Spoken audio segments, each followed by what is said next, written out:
comme produit, c'est pour mettre terre, on ne va pas le porter terre comme un actif non projet qui est ambitieux. Donc, au lieu on venir avec on tire, on est en carreau de carreau de terre, boum avec lui, et bien là, nous allons essayer, comment on fait vraiment espace de production, pour nous avoir 10, 20, 50, 100 hectares de terre pour faire des projets qui sérieux, pour non seulement répondre à la demande locale là, et surtout pour exporter, parce que là, on est capable de faire comme et qui permettent que nous même, ils capable vivre tranquillement à partir de ça, au fait déjà.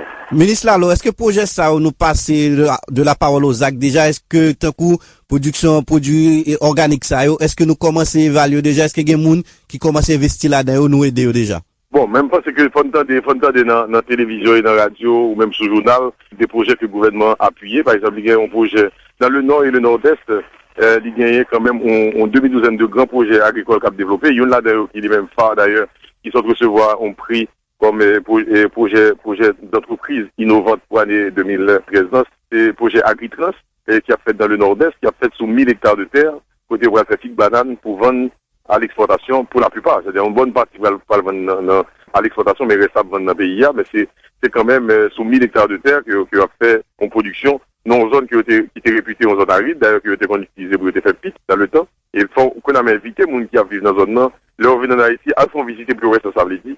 Et à côté agriculture, il y a environ 4 autres projets qui ont démarré, qui ont fait une sous 300 hectares, une sous 600 hectares, une sous 50 hectares. Donc, il y a un ensemble de projets comme ça que le gouvernement a poussé à encadrer Mounio pour lancer au niveau du nord-est. Et actuellement, dans le plateau central, il y a un projet qui a été étudié pour lancer dans le plateau central. Et là, c'est au niveau de chaque département, côté de jeune entrepreneur, parce que le principe projet, il faut que ce soit un entrepreneur privé qui ait des projets, il vient avec des projets, il a encadré monsieur, ou bien madame là, il a aidé mettre les projets sous forme pour que la banque cabale le crédit. Et que l'État lui-même a pas appuyé, lui-même l'a porté comme pali, et puis qu'on a aidé pour le continuer qui marche le bras le vendre, c'est bien le faire, et puis une fois tout ça en fait, et puis le projet a démarré. Est-ce que comme ça est vraiment disponible dans la banque pour aider les entrepreneurs pour capable venir investir dans le pays? Est-ce que par un paquet de démarches pour faire pour ta jeune? Eh bien, nous connaissons que la banque en Haïti pas financé projet agricole et en particulier pas financé projet qui a fait des PME, petites et moyennes entreprises. Et ça fait que le gouvernement a créé l'année dernière un fonds, les fonds de participation et fonds de garantie partielle de crédit, qui était gagné là dans 25 millions de dollars. C'est à partir de lui qu'on a lancé quelques projets, ça n'a pas là. Dans le projet, ça m'a oublié d'où, par exemple, dans le sud, il y a un groupe qui a été financé pour prendre l'âme véritable, pour faire des chips et farine qui a fait une bande de produits différents et chips il a fait pour l'exportation aux États-Unis d'ailleurs. Donc le gouvernement a aidé pour faire ça, pour aider les gens qui ont pied véritable pour pas couper véritable et il a fait plus comme au lieu que le faire 5 gouttes non véritable 4 gouttes. Donc ça c'est des bails comme ça qui viennent lancer. Maintenant, est-ce que nous avons accès à crédit dans le système? La réponse n'est pas oui parce qu'on connaît plus de difficultés pour nous jouer accès à crédit dans le système bancaire. Ça fait que l'État crée un fonds de garantie partielle là, et des fois l'État même créer un fonds de participation. Donc, fonds de participation, il permet que, si l'État estime que le projet est bon et vous passez un crédit, l'État bon, on partit dans comme besoin pour permettre de lancer le projet. Dans l'autre cas, comme l'État va voir, c'est que l'État lui-même l'investit ensemble avec vous. Donc, comme vous avez un moyen qui patient, qui a bon temps pour exploiter ces activités-là jusqu'à ce qu'on ait moyen pour rembourser l'État sous forme de dividendes. C'est un coup son actionnaire qui investit avec. Alors que dans l'autre forme-là, c'est que l'État qui est dans un bon prêt participatif, c'est leur qui a une difficulté pour joindre comme la banque. Parce que pour joindre, il y a un bon projet, mais nous connaît dans le temps, c'est qu'on a des pratiques côté. Nous, on a développé le projet, là, c'est comme la banque. Il va venir, et puis il va regarder le développer le projet de l'autre côté. Donc, pour que ça, alors, un bon projet, l'État a aidé où, et avec prêt participatif, c'est que l'État lui-même, lui prêter au COP à travers le fonds de développement industriel qui a bon sous ça. Par exemple, nous avons des autres types de projets que nous mettons, par exemple, pour les PME et pour les entreprises qui pivent. Il y a 20 000 là-dedans que l'État va l'aider, mais là, c'est des entreprises qui ont réparti à travers tout le territoire là. Et dans 20 000 entreprises, l'État mettait au fond en dans BPH et BNC qui prennent pas crédit pour des gens qui ont fait transformation, des gens qui ont fait jus, des gens qui ont fait mamba ou des gens qui ont fait boulangerie. Ou bien je sais pas, n'importe quel type de projet, eh bien, l'État va aider, nous mettre environ 300 millions de gouttes dans un fonds qui va servir pour accompagner des gens qui ont des projets et qui ont même qui a créé emploi. C'est-à-dire, plus on crée emploi, plus on a accès à des crédits dans le système-là pour développer le projet. Ministre Wilson Lalo, dans rencontre communautaire ça, comment on accueille l'antille pour et qui question qui est important leader te pose? Bon, moi, j'ai une question qui, en fait, moi, dit qui, faut se rappeler là, la question à poser là, pour qu'on ait, est-ce que, en pile, le monde dit qu'ils ont envie de quitter, envie de tourner dans le pays, ils ont envie d'investir, mais au besoin, bien là, donc, ça pose des problèmes de sécurité, mais nous faisons, ouais, le problème de sécurité, son problème ne pas dire que il est complètement réglé, mais aujourd'hui, on n'a pas posé problème de sécurité en Haïti. Tout le monde connaît que le pays a vraiment un pile progrès en matière de sécurité. Ils ont posé des questions sur affaire crédit, donc nous expliquons comment l'État a aidé. Je pense que vous êtes satisfait. Mais on a des questions tout par rapport à la douane. Et pour la douane, c'est un pile un peu complète. Et là, nous avons parlé avec le consul Guillaume, où avec lui-même, nous avons envisagé, en tout cas, recueillir toute doléance pour nous. Et puis, à partir de ça, pour nous dire, qui n'a pas de problème, pour nous dégager une solution satisfaisante, au lieu qu'on fait du traitement au cas par cas, qui ne doit pas satisfaire. Donc, ça, même nous, ouais, ça avec eux. Mais, on va remarquer, pas qu'on est si ou même, ou été sur le tas, mais là, on trouvait que la récession était excellente. Et même le bar a été fini, nous étions obligés, pratiquement, c'est nous qui étions obligés de sortir, nous étions qu'à vider l'espace côté NDA, parce que son restaurant, nous doit prendre jusqu'à 9h du soir. Mais au-delà de 9h du soir, il est déjà 10h, c'est que la majorité de l'autorité, sur place à poser leurs questions, etc. Et t'as fait souffler sympathie. Ça veut dire que vous êtes satisfait de l'accueil Moun Miami by ministre économie et finance haïtien? Bon, même parce que Moun était très content, moi-même j'étais très heureux de rencontrer eux et l'accueil là était excellent. Moi, c'était vraiment, c'est un moment de partage unique. Et c'est ça, ils ont insisté pour que nous avons fait un événement beaucoup plus grandiose, pour nous avons fait dans l'espace plus grand. Et puis, on a fait télévision venir pour nous attendre ça vidéo et surtout partager l'information. C'était segment Diasporama sur la Voix de l'Amérique. Depuis studio dans Miami, connecté avec studio dans Washington. Non pas, c'est Pierre-Nazo Bolière.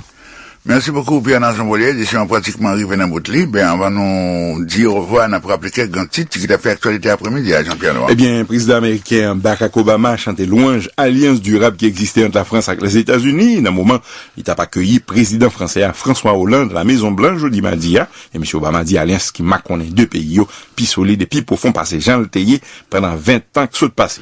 Et puis tous ces premières visites, un président français, un chef d'État français fait aux États-Unis depuis 1996.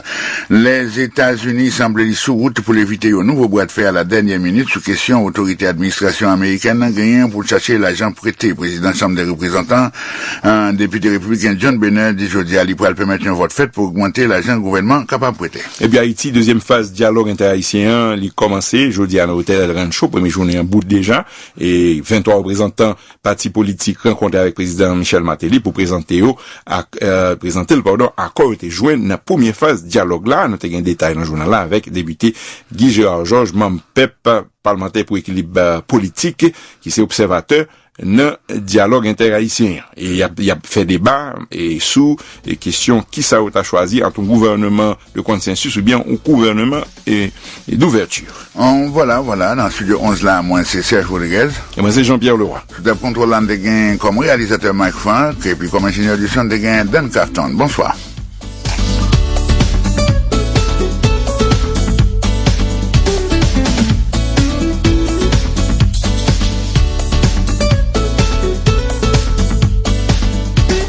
This program has come to you from the Voice of America, Washington.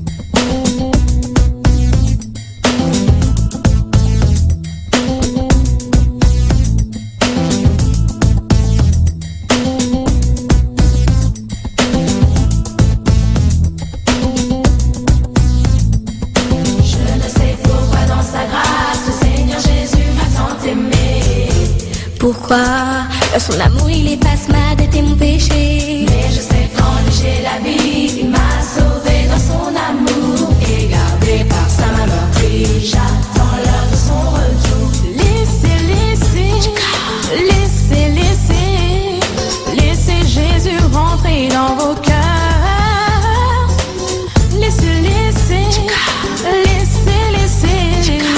Laissez Jésus rentrer dans vos cœurs.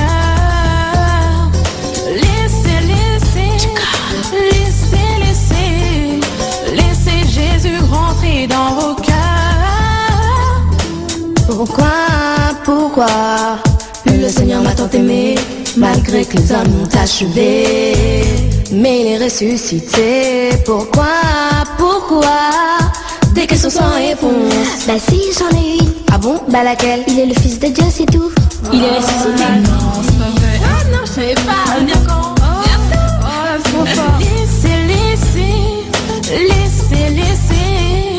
Laissez Jésus rentrer dans vos cœurs.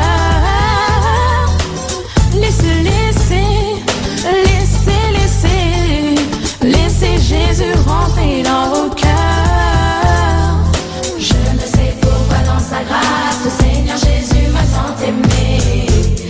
Pourquoi? De son amour il efface ma dette et mon péché. Mais je sais qu'en lui j'ai la vie. Il m'a sauvé dans son amour et gardé par sa majesté. J'attends l'heure de son retour. Malgré mes défauts, mon passé ghetto est triste. L'unique qui dans mes problèmes m'assiste, c'est Christ par sa grâce. Mais le temps passe et sache que le jour J, pas de cache-cache comme Jonas. Ouvre ton cœur, dans ta pompe, que le Père inonde. Viens planer dans le nouveau monde où le mal bute face au rocher des hommes. Je me balade avec le nom de Jésus à la place de mon âme. La parole guide nos pas, comme Moïse face au pharaon, ne la quitte pas. C'est l'esprit sage qui m'a sorti des ailes de belles et buts. Avec archange, j'écris ces vers pour le Père, écoute.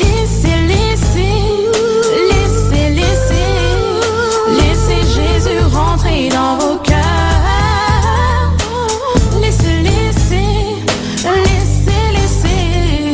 Laissez Jésus rentrer dans vos cœurs.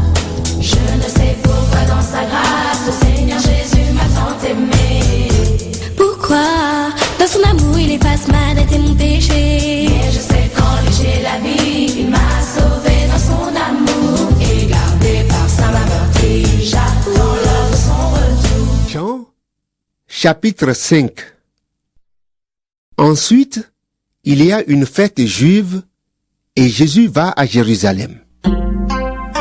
À Jérusalem, près de la porte des moutons, se trouve une piscine avec 5 rangées de colonnes. En hébreu, on l'appelle Beth Zata. Sous ces colonnes, beaucoup de malades sont couchés. Des aveugles, des boiteux, des paralysés. Parmi eux, il y a un homme malade depuis 38 ans. Jésus voit qu'il est couché et il apprend que cet homme est malade depuis déjà longtemps. Il lui demande: Est-ce que tu veux guérir? Le malade lui répond: Seigneur, je n'ai personne pour me mettre dans la piscine quand l'eau se met en mouvement. Et pendant que j'essaie d'y aller, un autre descend avant moi. Jésus lui dit: Lève-toi, prends ta natte et marche. Aussitôt, l'homme est guéri. Il prend sa natte et il se met à marcher. Cela se passe le jour du sabbat. Alors, des chefs juifs disent à l'homme guéri: C'est le jour du sabbat et tu n'as pas le droit de porter ta natte. Il leur répond: Celui qui m'a guéri m'a dit: Prends ta natte et marche. Ces gens lui demandent: Qui est cet homme qui t'a dit: Prends ta natte et marche? Mais celui qui a été guéri n'en sait rien. En effet, Jésus est parti parce qu'il y avait beaucoup de monde à cet endroit. Plus tard, Jésus le rencontre dans le temple et il lui dit: Maintenant tu es guéri. Ne fais plus de péché, sinon il t'arrivera quelque chose de plus grave. L'homme va dire au chef juif: C'est Jésus qui m'a guéri. Alors il cherche à faire du mal à Jésus parce qu'il a guéri quelqu'un le jour du sabbat. Mais Jésus leur dit: Mon Père travaille depuis toujours et moi aussi je travaille. À cause de cette parole, les chefs juifs cherchent encore plus à faire mourir Jésus.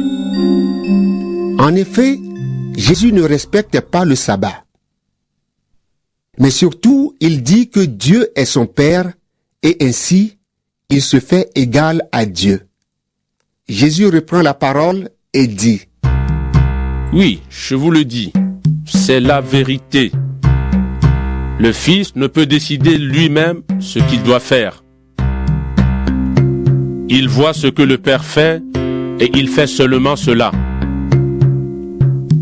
Ce que le Père fait, le Fils le fait aussi.